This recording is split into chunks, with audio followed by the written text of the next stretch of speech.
Hello everyone, let's read about Indian National Congress foundation and the moderate phase. So the foundation of Indian National Congress. With the corporation of A.O. Hume, the retired English civil servant organized a first session of the Indian National Congress at Gokuldas Tejpal Sanskrit College in Bombay in 1885.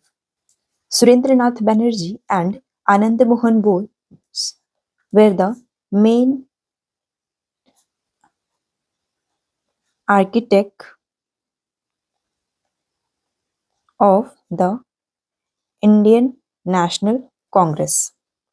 So the first session of Indian National Congress was attended by 72 delegates and presided over by Umesh Chandra Banerjee.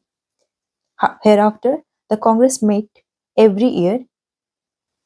Extremist leaders like Lala Lajpat Rai believed in the safety valve theory. That is, A.O. Hume formed Congress with the idea that it would prove to be safety valve for releasing the growing discontent of the Indians.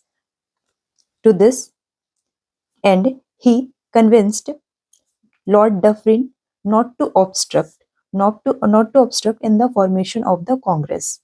Now the aims and objective of Indian National Congress to found democratic nationalist movement, then to politicize and politically educate people, and to establish headquarters for the movement, to promote friendly relation among nationalists,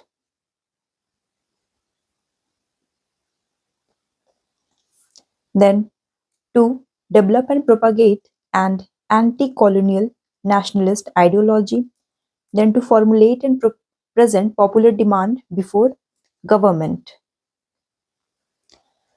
Next is to develop and consolidate a feeling of national unity and to carefully promote and nurture Indian nationhood.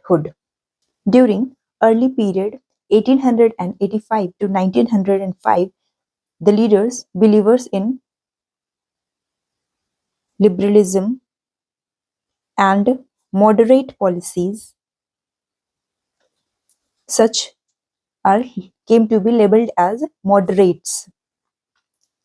Some important leaders are Dadabhai Naoroji, Firod Shah Mehta, D.C. Vacha, W.C. Banerjee, and S.N. Banerjee. They used the method of prayer and petition. If this failed, then resorted to constitutional agitation. Then the British Committee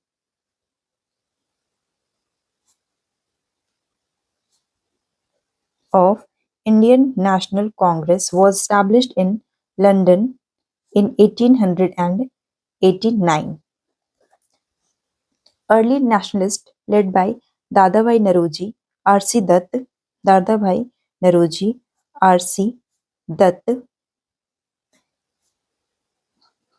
D. Vacha, and others carefully analyzed the political economy of British rule in India and put forward the drain theory to explain British exploitation of India. The moderates were able to create an all India opinion that the British rule in India was the major cause of India's poverty and economic backwardness. So the early nationalists demanded reduction in land revenue, abolition of salt tax, then improvement in working conditions of the plantation labor, then reduction in military expenditure and encouragement to modern industry through traffic protection and direct government aid. Now the constitutional reforms. Imperial Legislative Council constituted by Indian Councils Act 1861. From 1885 to 1892, the nationalists demanded for constitutional reforms, that is, expansion of councils, that is, greater participation of Indians in the councils. Next is reforms of council, that is, greater control over finances. Thus, demands of constitutional reforms were meant to have been considered in 1892 in the form of Indian Council Act, and these reforms were severely criticized. Now, the nationalists demanded majority of elected Indians and control over the budget, that is the power to vote and amend the budget. With the slogan, they gave the slogan, no taxation without representation. No taxation without representation. Moderates campaigned on the following grounds. These are: first is Indianization of government service, then separation of judicial from executive function, criticism of an oppressive and tyrannical bureaucracy, and an expensive and time consuming judicial system. Time consuming, expensive, and time consuming judicial system. Criticism of aggressive foreign policy, then call for increase in expenditure on welfare, education, agriculture, agricultural banks for cultivators.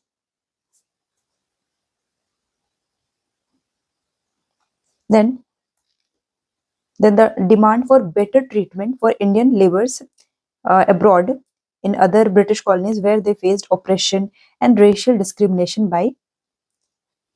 faced by Indian laborers. Now, the evaluation of early nationalists.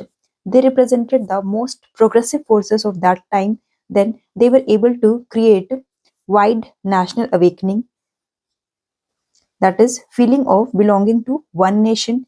They trained people in political work and popularized modern ideas.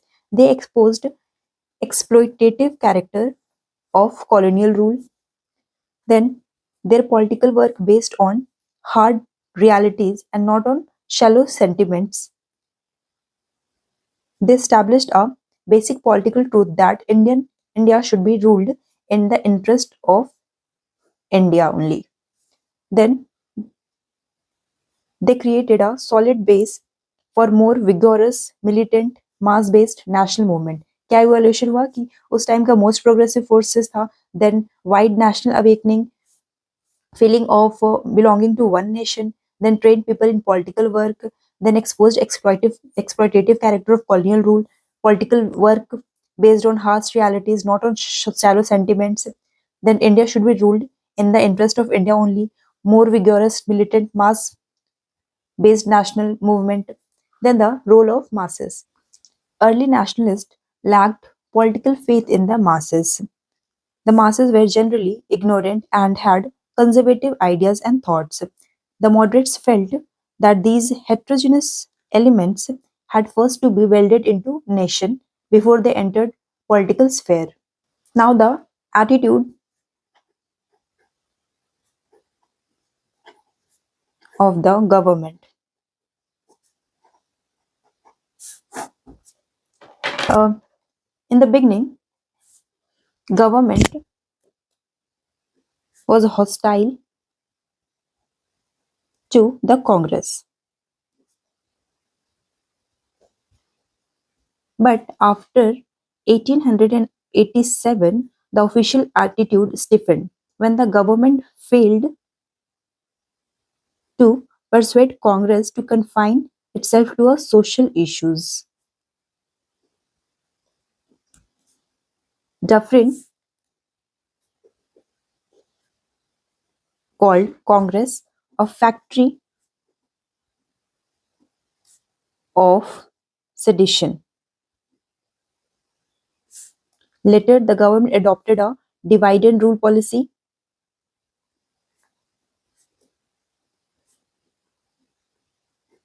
towards the Congress.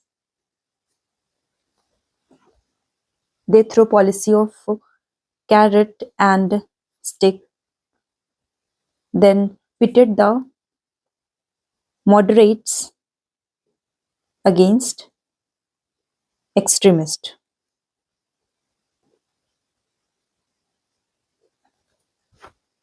So the First session with the corporation with the corporation of retired English civil servant A.O. Hume.